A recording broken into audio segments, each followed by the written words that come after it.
we ask our guests to play a game of If You Only Knew, in which I throw questions at them. However, because Ben Schwartz is a special guest, they're very used to improv, he will ask me questions. Whatever you want to do, go. I want this. Can I have this? Yep.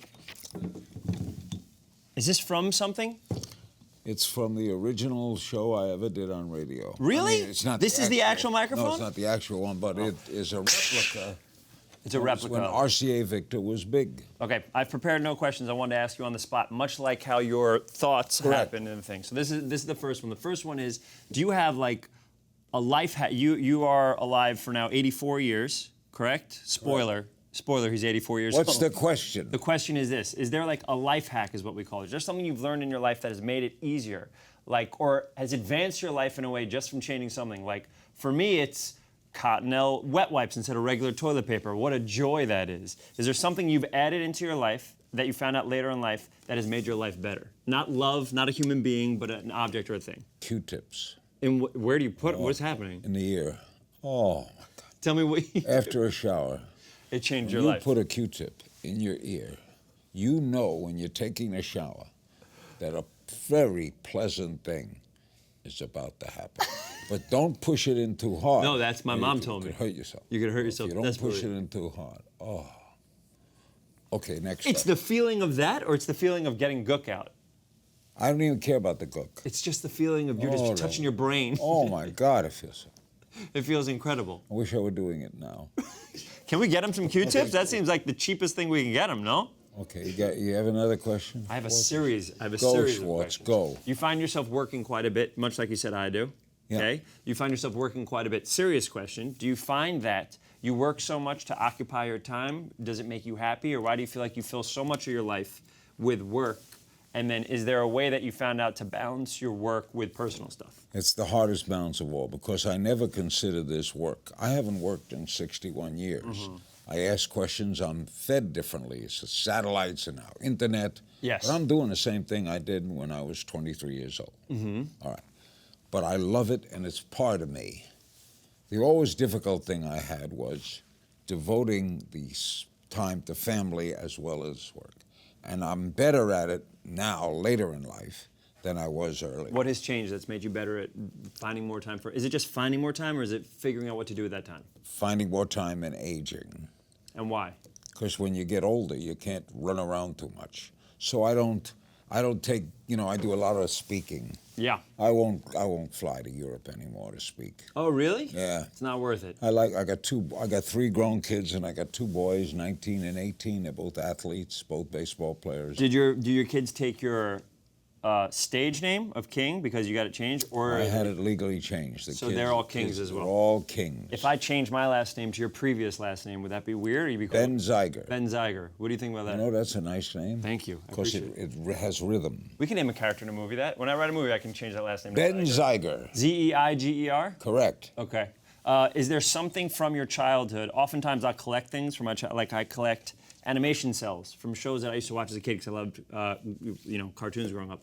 Is there something from your childhood that you couldn't get that as you were older and got money, you were able to grab, whether it be something you saw on TV or something you loved as a kid? Is there something in what makes you what object in your life makes you the happiest when you go home and look at it? Signed baseballs. From who? Who do you have?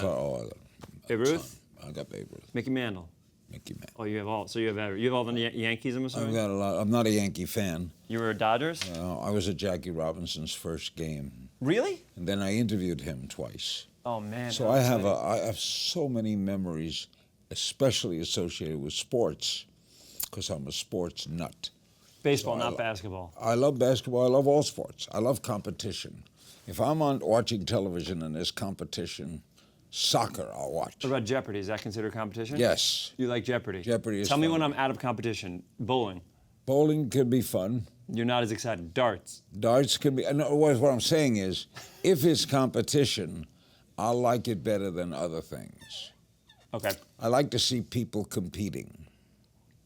Because, that makes sense to me. I'll tell you something, an athlete faces something that none of us face. Which is? Final score. Oh, that's interesting. Okay. We don't have that. And their life ends when our life begins, usually in the mid-30s. They're done. Yeah. The cheering stops. Yeah. and they have a final score. You don't have a final score. What about when we're done with a film or when you're done with an episode of television? Yeah, but there's no winning and losing. Well, you're also very unique in that you do thousands of interviews. You can literally, you know what I mean? There's not a season of, I mean, there are obviously seasons of your show, but your season doesn't, it's not like your arc of, oh, will he find love? He found love, and you know what I mean? Right. It's you Correct. interviewing, so it's interesting that you bring that up because you and late night talk show hosts especially, there is no end. It's infinite. You could do that for. Because I'm insanely curious. Insane. I thought you were saying beautiful. Curious. I've been curious since I was 6, 7 years old. So are you on Wikipedia all the time? Do you look stuff up? No, I don't. I don't have an iPhone. Okay. Do you know what Tinder is? Yeah, I've interviewed the founder of Tinder. Of Tinder? Yep. I'm gonna keep naming apps and see which ones you know. I'm gonna name an app and you tell me what you think it is. I don't even know what apps are, but I know what Tinder. I know where you go. You have apps on your phone. What do you think? Take me through Tinder. Tinder introduces single people by showing faces. Oh, And you look up the face. If the face is appealing, you try to hook up with the face. unbelievable. That's what I know. What's your favorite Kanye West song? Can't tell you what. What's your favorite Stevie Wonder song? Oh, I sang with Stevie Wonder. This is a duet. Which song? He is my. Stevie is Wonder. the top. He's the top. I've for me. interviewed him many times, and he entertained at I have a charity called the Larry King Cardiac Foundation, Oh yeah. and he sang and we sang together the song about black and white, Yeah. Ebony and Ivory. Ebony and Ivory. And you sang the ebony part or the ivory part? I was the You're the ivory part. correct. That makes sense. Wonderful man. Is he as my dad oftentimes when I'll do a movie with Jeremy Irons or Billy Crystal will be like, is he a good guy? I want to keep rooting for him. Is Stevie Wonder an incredible guy? Stevie Wonder's a good guy, has a great sense of humor.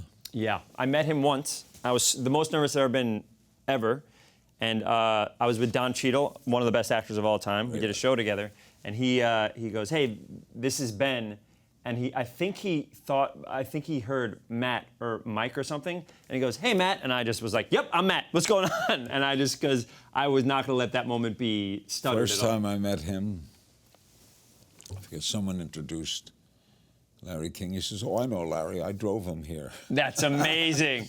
That's Funny. incredible. He's really funny.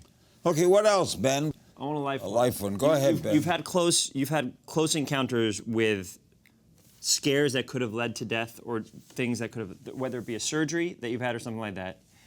Oftentimes when I talk to someone who's had a moment like that, they come out of it with information that someone who may not have been through that is not able to grasp. Or oftentimes when someone has a baby, they're like, you can't understand this until blank. So from those experiences where you've come close to death, what have you brought out of it that could be good for listeners or for me or anybody? What's the most important? Well, I had a heart attack. Mm-hmm. How old were you when you had it? 1987, I was 53. Wow. God, you've been I around. was a smoker. And when they told me in the hospital, you're having a heart attack, I couldn't believe it, because I never thought I was non-destructible. Yeah, And I said, this is a true thing, I said, am I going to die? And the doctor said, good question. Oh my Swear God. to God. He said, that's why they pay you the big bucks. And the answer is, we don't know. This is Don't know. before surgery? Yes, surgery was 6 months later. We're going to know in the next 24 hours. So I said, what do I do for the next 24 hours? He said, lie there.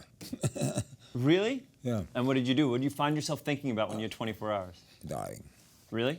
And I fear dying. I don't like dying. I don't believe I'm going anywhere. What do you think happens?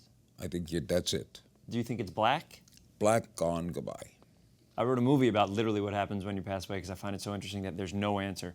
It's terrifying because I can tell you what I think happens when I die, but there's no way, just like you said there's an end to a game, there's no way for me to tell you exactly what happens at the end. My wife totally believes in an afterlife. Mm-hmm. You will be here. I will know you. God, I'm going to know her forever. So I said, you can't lose. Because when you died, only two things are going to happen. It's going to be another world, or you're not going to know anything. Yeah. You can't lose. And that is tremendously sad, correct? Well, for them it works, Right. because they believe they're going somewhere. So No, for you who believes that nothing happens. Therefore, I don't want to die. Right. As Woody Allen said, I'm not afraid of death, I just don't want to be there when it happens. Right. I No, because I know I'm so curious that if I die, who's going to run against Trump? Who's going to win the pennant? Right. I got to know that. I got to know that. Is that what drives you to remain alive? The idea of curiosity pushing you forward? Learning things. Yeah. What's going to happen? Who, what, where, when, why? Yeah. Never miss a beat. Subscribe to Larry King now and watch new episodes every day.